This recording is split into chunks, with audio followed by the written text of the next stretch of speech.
รู้ทุกอย่างเลยรู้ว่าเธอชอบอะไรชอบไปทะเลชอบเพลงแบบไหนทุกเรื่องที่เป็นเธอเพื่อนเธอคนนี้รู้ที่เธอมากใช่ไหมเหลือแค่อย่างเดียวที่ดูมันจะยากเกินไปได้แต่คิดสงสัยตลอดก็ยังดูไม่เคยจะเอาว่าเธอมองกันแบบไหน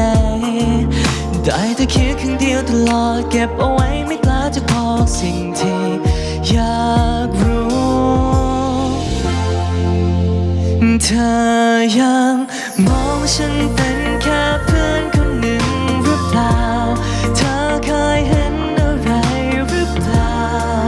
ว่ามีใครที่เขาเริ่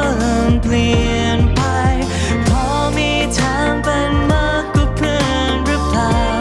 ได้แต่ถามเบาๆในใจกลัวจะพูดออกไป